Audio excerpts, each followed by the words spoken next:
Mummy મસ્ત શાક બનાવ્યું ગ્રેવી વાળું. શાનું શાક બનાવ્યું? લસણ અને મેથી. લસણ ને મેથીનું આવું શાક બનાવ્યું એમ તું? એકદમ મસ્ત ક્રીમી. હા, કેવી રીતે બનાવ્યું? લે શીખવાડું તને. હેડો. તેલ ગરમ થઈ ગયું, 2 ડોકલી તેલ લીધું અને 2 દહીં લસણ આખું બધું અડધા કટકા કરી દીધું. આટલું બધું લસણ જોયું? હા, લસણ મેથીનું શાક તો લસણ વધારે જ જોવાનું. અને મેથી ધોઈને મોટી મોટી સમારી અધવગની અને તૈયાર કરી ઝીણી નહીં સમારી. લસણ બ્રાઉન કલરનું થાય ને તાજો જીને તળવાનું, શેકી દેવાનું. એટલે તેલમાં તળી દો, શેકી દો. તળી દો. હા, તળી જા. હા, જો બ્રાઉન કલરનું થઈ ગયું. હા, બ્રાઉન કલર થઈ છે. હા, મેથી નથી દેવાનું. મેથી એડ કરી. 2-3 મિનિટ જ શેકવાની તેલમાં. કેમ કે પાછળથી શાકમાં થોડીક ચડશે ને એટલે. બરાબર. એટલામાં હોય ને આ ચડા ને એટલામાં એક મસ્ત હોય ને ક્રીમી ટેક્સચર આપવાનું હોય શાકનું. એટલામાંથી જો શેકેલા સિંગદાણા લઈ લીધા હોય, કોતરો કાઢીને 2 ચમચી જેવા 2 ચમચી જેવા તલ લઈ લીધા હોય અને 1 ચમચી જેવા મગજ તરી નાખી અને 1 ચમચી જેવા ને આપણે પેલા દાળિયાની દાળ આવે ને એવો હોય તો એ લેવાય, પણ હાલ આપણા ઘરમાં હોય નહીં એટલે મેં ઓપ્શનલ નો કાઢ્યો. એટલે એક બાજુ આ થાય અને એક બાજુ આ થાય. આમાં થોડુંક પાણી નાખી અને મસ્ત પ્યુરી બનાવી દેવાની. એવું? હા, પ્યુરી બનાવી. આ તો બહુ ઓછું થઈ ગયું. હા, તો એવું છે બેટા. અને આટલું જ ચડવવાનું, વધારે નહીં ચડવાનું. કલર ચેન્જ થઈ જાય, ગ્રીન કલર રાખવાનું. પેલી પ્યુરી થઈ છે? હા, પ્યુરી થઈ ગઈ. મસ્ત એકદમ ક્રીમી આવી થાય. હા, બધું વ્હાઈટ હતું એટલે વ્હાઈટ જ થાય. હવે આ લઈ લેવાનું. હવે મોની મસાક વગાડવાનું. બહાર કાઢી દેવાનું. હા, અમન નહીં નાખવાનું બધું? હજુ ડુંગળીનો ને બધું વઘાર કરવાનો ને. વઘાર છો કર્યો આપણે? હા, તો ખાલી મેથી અને લસણ તળ્યું. હા, એટલે શાક તળ્યું. તો આ બધું એકમાં લઈને પછી પાછો વઘાર કરવાનો. ડુંગળી ને ટોમેટું એ હજી તો ટમેટાની પ્યુરી થશે. પ્યુરી થશે. બરાબર. એક બાજુ ટમેટાની પ્યુરી તૈયાર કરી દો.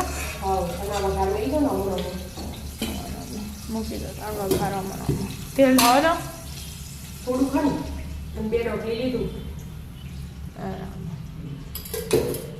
હવે તેલ ગરમ થતા થોડી વાર લાગશે એટલે પ્યુરી કરી દો. પ્યુરી નહીં એટલે તો હા, પ્યુરી કરી દો. હા, પ્યુરી કરી દો.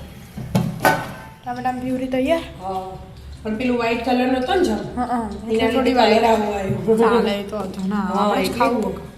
તારે તેલ ગરમ થઈ ગયું. હા, તેલ ગરમ થઈ ગયું. હવે જીરું લઈ લીધું અને હિંગ લઈ લીધી અને ડુંગળી લઈ લીધી. 2 ડુંગળી લીધી અને 2 ટામેટા હતા. બરાબર. હવે ડુંગળી બ્રાઉન થાય ત્યાર સુધી ડુંગળી શેકવાની. હા, શેકવાની. તેલમાં એટલા નથી આદુ અને મરચાં ની પેસ્ટ કરી દેવાની. એ નાખી દેવાનું. આદુ મરચાં લસણ તો આગળ નાખી દીધું. તો અલગથી રીતે આવ્યો. હા, અલગ આગળ પાછળ અલગ નથી, એનો સ્વાદ અલગ આવે. હવે અને બ્રાઉન થાય તાજા ચડવાનું. હા. હજી બ્રાઉન તો નહીં થઈ. બ્રાઉન થઈ છે બેટા. થઈ જાય. હા. હવે મીઠું સ્વાદ અનુસાર. પછી હળદર, પછી મરચું, લાલ મરચું, લાલ મરચું, ધાણા જીરું બધું નાખી દીધું. અને કાશ્મીરી નાખવાનું અને લાલ બનાવવાનું શાક. ઓહ, લીલી ભાજી લાલ શાક. હા, એટલે આખો કલર ચેન્જ. થોડોક ગરમ મસાલો ખવા ગરમ મસાલો છે નાખ્યો છે. નાખું ને થઈ ગયા. ગરમ મસાલો, થોડો ગરમ મસાલો.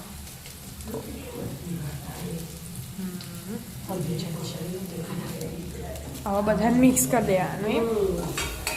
બધું મિક્સ કરી દેવાનું. ટામેટા લીલી નાખી દેવાનું. કપાયા હાલ પ્યુરી નાખી દેવાની. તેલ છૂટી ગયું, ચડી ગયું. હા, ટામેટાની પ્યુરી પહેલા નાખી દેવાની.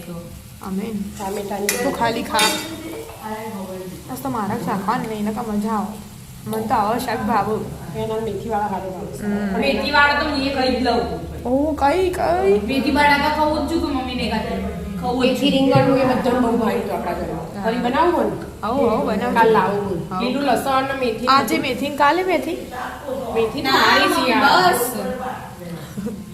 ચમ ભાવતું તું ભાવ જ છે ના નહીં માં પણ એમને મેથી બહુ વધારે ના ખવાય પછી આ એવું મમ્મી હાલ પેલું વ્હાઈટ વાળું હાલ નાખવાનું ના હવે તેલ છૂટે ને બેટા હા પછી બરાબર થાળો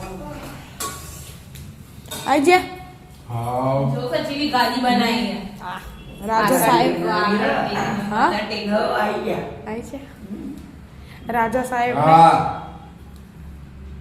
બેવા દે શું કરવા હેરાન કર હાલ તો હજી તું તેલ છૂટવા ગયો ઢોકી દેવાનું થઈ હા જો મસ્ત તેલ છૂટી હોય ને